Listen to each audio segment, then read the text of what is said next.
Kita lanjutkan lagi nggih Gus untuk kajian kita. Oh ya, tadi ada pertanyaan, bagaimana hukumnya orang yang puasa tapi tidak sholat? Oh enggak Gus. Bagaimana hukumnya orang yang puasa tapi tidak sholat? Ya, yang ditanyakan hukumnya orangnya atau hukumnya puasanya? Nah. Kalau yang ditanyakan hukumnya puasanya, ya asal puasanya rukunnya terpenuhi, puasanya tetap sah. Tadi kan awal sudah saya sampaikan bahwa rukun puasa itu 1, niat. Dua, bisa menahan diri mulai dari terbitnya fajar sampai tenggelamnya matahari. Ya, yang jelas niat itu kan tidak harus nawaitu. Niat itu kan tempatnya di dalam hati. Jadi meskipun lisan itu tidak mengucapkan nawaitu saumahudin an adai fardi syahri ramadhani hadi sanati fardolillahi ta'ala, atau pakai bahasa Jawa niat ingsun poso tutuko sedino sesuk, itu tidak disampaikan lewat lisan. Tapi kalau hatinya sudah niat dan hatinya sudah memang terisi niat untuk puasa, itu puasanya tetap sah.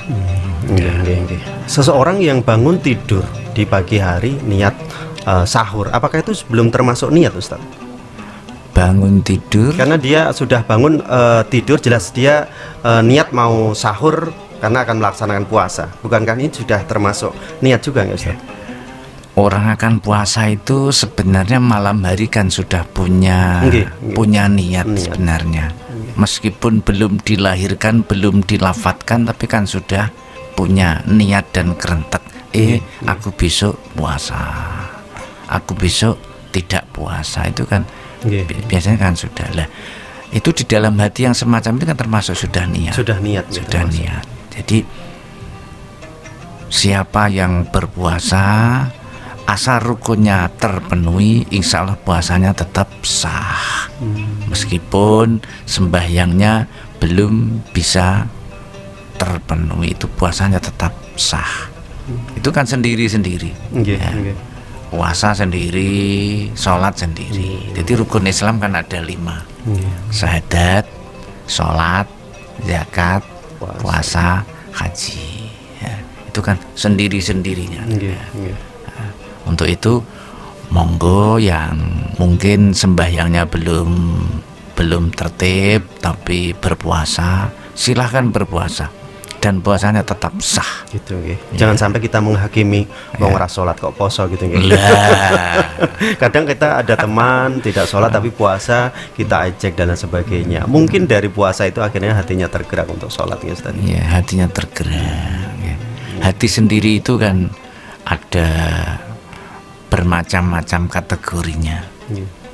Ada yang hati memang kolbun nakiyun, hatinya bersih ya. Mungkin ini tingkatan para solihin, para wali Allah. Ini kan kolbun nakiyun ya. Yang kedua, kalau kita mau berbicara, itu kan ada yang kolbun maridun, hati yang sakit. Hatinya sakit ya. Kita sholat iya, tapi maksiat kadang-kadang juga itu kan, itu termasuk kategori orang yang hatinya hati sakit ya. Termasuk kita ini kan ya, hatinya kan juga sering sakit sebenarnya ya. Tapi kan tidak sakit terus kan, tidak. Yang paling berbahaya itu yang nomor 3, kolbun mayyitun, hati yang mati. Itu paling berbahaya. Sudah tidak bisa tidak bisa menerima apapun ya. Menerima tapi kan bablas itu nanti. Bisa diterima di telinganya tapi kan bablas keluar lagi. Wes bablas angin. Bablas keterangannya, bablas anginnya. Itu naudzubillah min dzalik ya.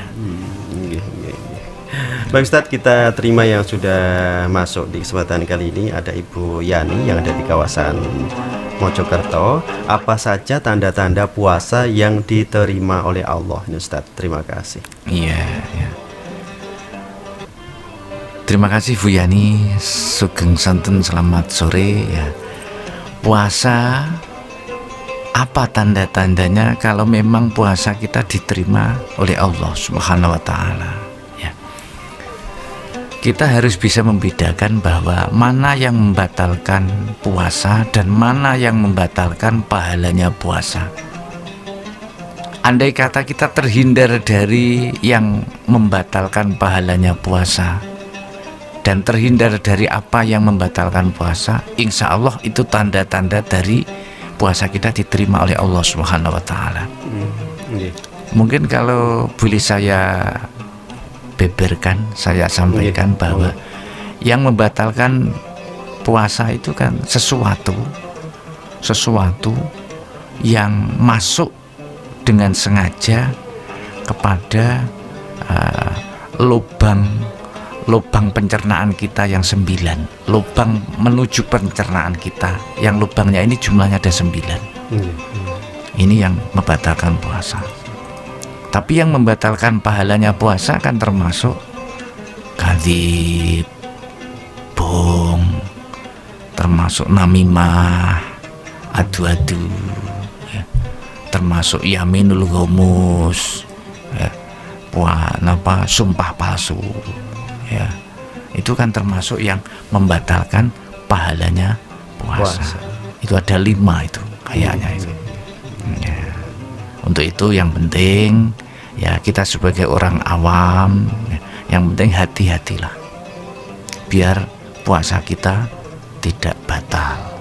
Dan insya Allah kalau puasa kita tidak batal dan pahalanya puasa kita tidak batal, insya Allah puasa kita diterima oleh Allah. Demikian Bu Yani. Amin. Bu Yani yang ada di kawasan Mojokerto ya. Selanjutnya kita terima lagi. Assalamualaikum warahmatullahi wabarakatuh Ustadz. Waalaikumsalam. Dari Tanglet, jika kita sedang berpuasa, bolehkah membersihkan telinga dengan katembat? Dan jika tidak boleh, bagaimana dengan orang yang menderita sakit telinga yang sampai keluar cairannya? Mohon pencerahan. Ya.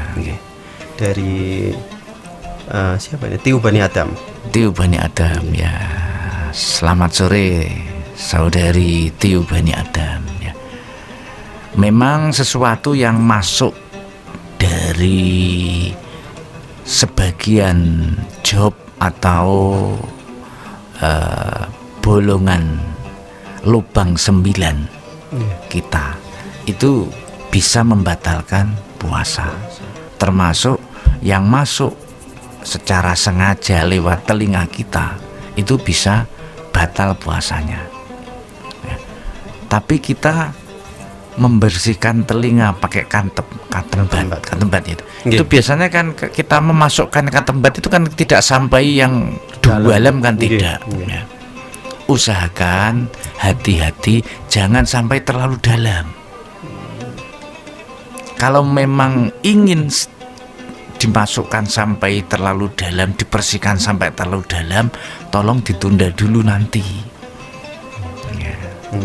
Kalau memang terpaksa harus dimasukkan sampai dalam, dan kalau tidak dimasukkan itu sakit ya, itu memang terpaksa kan tidak apa-apa. Tapi usahakan jangan sampai waktu puasa itu kita memasukkan katembat sampai dalam itu ya. Kebiasaannya sih kalau korek itu nggak sampai dalam sih. Tidak ya. Sakit ya sih. Ya. Demikian Mas Tiu Bani Adam ya. Tapi kalau yang sakit telinga, mohon maaf ini mungkin yang kopon gitu. Kopon ya. Ini kan berarti keluar dari dalam, nggak apa-apa Ustaz dibersihkan. Itu kan keluar dari dalam kan keluar dengan sendirinya. Keluar dari sendirinya dan dari dalam, bukan dari luar masuk kan? Ya, nah, dari dalam kan keluar dengan sendirinya ya. Dibersihkan, tapi kan juga harus hati-hati. Ustadz, kita lanjutkan lagi terkait masalah rukun puasa tadi Ustadz, atau ada tambahan lagi Ustadz? Monggo. Ya, terima kasih ya. Mas Chandra, tadi kan saya sampaikan bahwa rukun puasa itu kan ada 2 ya. Satu harus niat, maksudnya niat dengan benar lah Niat dengan benar dalam arti niatnya harus malam hari. Karena puasa kita kan puasa wajib. Bukan niat karena ikut mertua. Tak puasa nih mertua gitu. Yang kedua kan kita harus bisa menahan diri dan mengontrol diri lah. Ya. Mulai dari terbitnya fajar sampai pada tenggelamnya matahari. Dalam arti mengontrol jangan sampai ada sesuatu yang masuk pada lubang 9. Itu harus hati-hati ya. Biasanya masyarakat kita itu banyak yang bertanya, lah kalau puasa itu ikut vaksin, ikut puasa itu suntik, itu batal atau tidak, bagaimana puasanya? Suntik itu kan tidak dimasukkan lewat lubang 9 kan tidak, berarti kan puasanya tetap sah ya. Untuk itu ya, yang kedua ini yang agak harus kita hati-hati, menahan diri. Menahan diri. Apalagi